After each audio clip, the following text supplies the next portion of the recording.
ಶುಭ ಮುಂಜಾನೆ ಎಲ್ಲರಿಗೂ. ಇವತ್ತು ಮೌರ್ಯ ಸಾಮ್ರಾಜ್ಯ ಬಗ್ಗೆ ಅಧ್ಯಯನ ಮಾಡೋಣ. ವಿಶೇಷವಾಗಿ ಮೌರ್ಯ ಸಾಮ್ರಾಜ್ಯ ಭಾರತದ ಮೊದಲ ಐತಿಹಾಸಿಕ ಸಾಮ್ರಾಜ್ಯವಾಗಿದ್ದು, ಇರತಕ್ಕಂತಹ ಚಂದ್ರಗುಪ್ತ ಮೌರ್ಯ, ಬಿಂದುಸಾರ ಮತ್ತು ಅಶೋಕ ಭಾರತದ ಪ್ರಥಮ ಐತಿಹಾಸಿಕ ದೊರೆಗಳಾಗಿದ್ದರು. ದೊರೆಗೆ ಈ ಮೌರ್ಯ ಸಾಮ್ರಾಜ್ಯದಲ್ಲಿ ತಿಳ್ಕೊಳ್ಳುತ್ತಿರುವಂತಹ ಆಧಾರಗಳು ಏನೇನು ಅಂತಂದರೆ, ಮೊದಲನೇದಾಗಿ ಮೆಗಾಸ್ಥಾನಿಸ್ ಬರೆದಂತಹ ಇಂಡಿಕ, ಹಾಗೂ ಕೌಟಿಲ್ಯ ಅಥವಾ ವಿಷ್ಣುಗುಪ್ತ ಅಥವಾ ಚಾಣಕ್ಯ ಬರೆದಂತಹ ಅರ್ಥಶಾಸ್ತ್ರ, ಹಾಗೂ ವಿಶಾಖದತ್ತ ಬರೆದಂತಹ ಮುದ್ರಾರಾಕ್ಷಸ, ಅದೇ ರೀತಿ ಚಂದ್ರಗುಪ್ತನಿಗೆ ತಿಳಿಸಿದಂತಹ ದೇವಿ ಚಂದ್ರಗುಪ್ತ ಮತ್ತು ಗ್ರೀಕರ ಬರಹಗಳು ಹಾಗೂ ಪ್ರಾಚೀನ ಭಾರತದ ಪುರಾಣಗಳು, ಐತಿಹಾಸಿಕ ಕಥೆಗಳು ಆಧಾರಗಳಾಗಿ ಗುರುತಿಸಲ್ಪಡ್ತವೆ ಅಂತಕ್ಕಂಥದ್ದು. ಮುಂದುವರೆದಂತೆ ಮೌರ್ಯ ಸಾಮ್ರಾಜ್ಯಕ್ಕಿಂತ ಮೊದಲು ಇದ್ದಂತಹ ಅನೇಕ ಸಂತತಿಗಳು ಮಗಧವನ್ನು ಆಳಿದ್ದು. ಈ ಸಂತತಿಗಳು ಯಾವುವು ಅಂತ ಹೋದರೆ, ಮೊದಲನೇದಾಗಿ ಹರ್ಯಕ ಸಂತತಿ, ಮತ್ತೊಂದು ಶಿಶುನಾಗ ಸಂತತಿ ಹಾಗೂ ನಂದ ಸಂತತಿಗಳು ಅಂತ.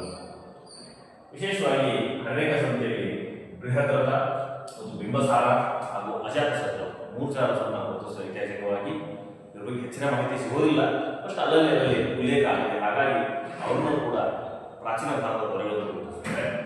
ನಂತರ ನಾಗ ಸಂತತಿಯಲ್ಲಿರತಕ್ಕಂತಹ ಶಿಶುನಾಗ ಸಂತತಿ ಇರ್ತಕ್ಕಂಥ ಶಿಶುನಾಗ ಅಂತ ದೊರೆಗಳಿಂದ ಅವನು ಐತಿಹಾಸಿಕ ದೊರೆ ಅಂತ ಹೇಳ್ತೇವೆ. ಜೊತೆಗೆ ನಂದ ಸಂತತಿಯಲ್ಲಿ ಮಹಾಪದ್ಮನಂದ ಅಂತಕ್ಕಂಥ ಈ ಸಂತತಿಯ ಸಂಸ್ಥಾಪಕ. ಇಲ್ಲಿ ಶಿಶುನಾಗ ಧರಣಂದ ಅಂತಕ್ಕಂಥ ಈ ಧರಣಂದನ ಧನಶಾಲೆ ಮುಖ್ಯಸ್ಥಾನ ಕೌಟಿಲ್ಯರಿಗೆ ಅವಮಾನ ಆಗ್ತದೆ ಒಂದ್ಸಾರಿ ಧರಣಂದನ. ಹಾಗೆ ಕೌಟಿಲ್ಯ ಒಂದು ಶಬ್ದ ಮಾಡಿ ಏನಂದ್ರೆ, ನಂದ ಸಂತತಿಯ ನಾಶ ಮಾಡೋರು ಧನಜು ಕಟ್ಟೋದಿಲ್ಲ ಅಂತ ಹೇಳಿ. ಹಾಗಾಗಿ ಕೌಟಿಲ್ಯ ನಂದ ಸಂತತಿಯ ನಾಶ ಮಾಡಲಿಕ್ಕೆ ಹೊರಟೊಟ್ಟ. ಹಾಗಾಗಿ ಏನಾದರೂ ಮಾಡಲು ಸಬಲ ವ್ಯಕ್ತಿಯನ್ನು, ಪ್ರಬಲವಾದ ವ್ಯಕ್ತಿಯನ್ನು ಹೋಗಬೇಕು ಅಂತ ಪ್ರಯತ್ನ ಮಾಡ್ತಿರುವಾಗ ಅವನಿಗೆ ಕಂಡಿದ್ದವನು ಚಂದ್ರಗುಪ್ತ ಮೌರ್ಯ ಅಂತಕ್ಕಂತಹ ಒಬ್ಬ ಬಾಲಕ. ಆ ಬಾಲಕನ ಕರ್ಕೊಂಡು ತಕ್ಷಶಿಲೆಗೆ ಹೋಗಿ ತಕ್ಷಶಿಲಾ ವಿಶ್ವವಿದ್ಯಾಲಯದಲ್ಲಿ ಉನ್ನತ ಶಿಕ್ಷಣವನ್ನು ಕೊಡಿಸಿ ಸಮರ್ಥ ಸೇನಾಪತಿಯನ್ನಾಗಿ ಮಾಡಿ ಮತ್ತು ರಾಜನೀತಿಕರನ್ನಾಗಿ ಮಾಡಿ ಕರ್ಕೊಂಡು ಬಂದು ವಾಪಸ್ ನಂದ ಸಂತತಿಯ ಮೇಲೆ ಸಾಮಾನ್ಯ ವರ್ಷ ಕೂಡ 323ರಲ್ಲಿ ದಾಳಿ ಮಾಡಿಸ್ತಾನೆ.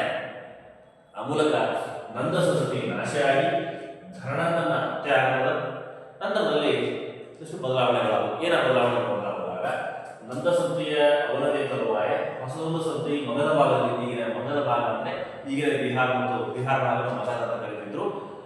ಆ ಒಂದು ಭಾಗದಲ್ಲಿ ಹೊಸ ಮೌರ್ಯ ಸಾಮ್ರಾಜ್ಯ ಅಸ್ತಿತ್ವ ಕಂಡುಕೊಂಡಿದ್ದನ್ನು ಗುರುತಿಸ್ತೇವೆ ಅನ್ನುವಂಥದ್ದು. ಜೊತೆಗೆ 323ರಲ್ಲಿ ಚಂದ್ರಗುಪ್ತ ಮೌರ್ಯ ಕೌಟಿಲ್ಯ ಸಹಕಾರದೊಂದಿಗೆ ಭಾರತದಲ್ಲಿ ಮೊದಲ ಐತಿಹಾಸಿಕ ಮೌರ್ಯ ಸಾಮ್ರಾಜ್ಯವನ್ನು ಸ್ಥಾಪನೆ ಮಾಡಿದ್ದನ್ನು ಗುರುತಿಸ್ತೇವೆ ಅನ್ನುವಂಥದ್ದು. ಈ ಬಗ್ಗೆ ಇಂಡಿಕದ ಪ್ರಸ್ತಾಪ ಆಗ್ತದೆ, ಕೌಟಿಲ್ಯ ಅರ್ಥಶಾಸ್ತ್ರ ಪ್ರಸ್ತಾಪ ಆಗ್ತದೆ, ಮುದ್ರಾರಾಕ್ಷಸ ಪ್ರಸ್ತಾಪ ಆಗ್ತದೆ, ಗ್ರೀಕ್ ಬರಹಗಾರರು ಹೇಳ್ತಾರೆ.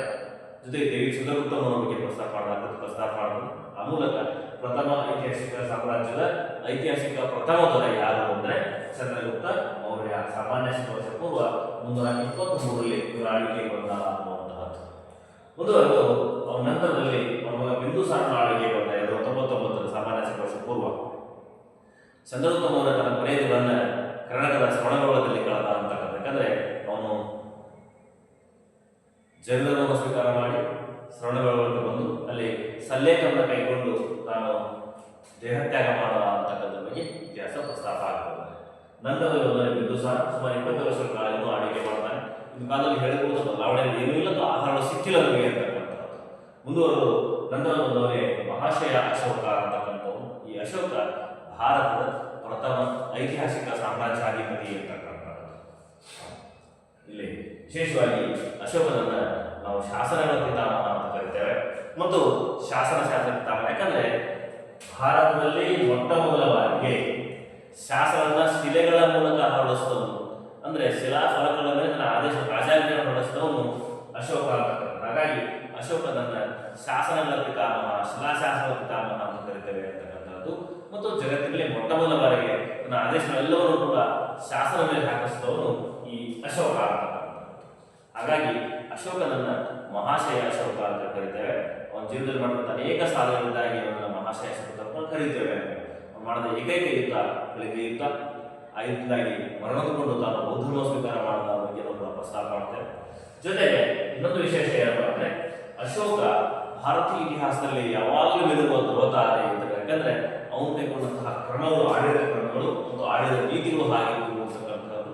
ಮತ್ತು ಧಾರ್ಮಿಕ ವಿಚಾರ ಬಂದಾಗ ಧರ್ಮ ಮಹಾಮಂತ್ರ ನೇಮಕ ಮಾಡಿದಿರ್ಬೋದು, ಅದು ಧಾರ್ಮಿಕ ಧರ್ಮ ಪ್ರಸಾರ ಮಾಡುತ್ತಿರ್ಬೋದು, ಹೀಗೆ ಅನೇಕ ವಿಚಾರಗಳಿಗಾಗಿ ಅವನನ್ನು ಮಹಾಶಯ ಅಂತ ಕೂಡ ನಾವು ಕರಿತೇವೆ.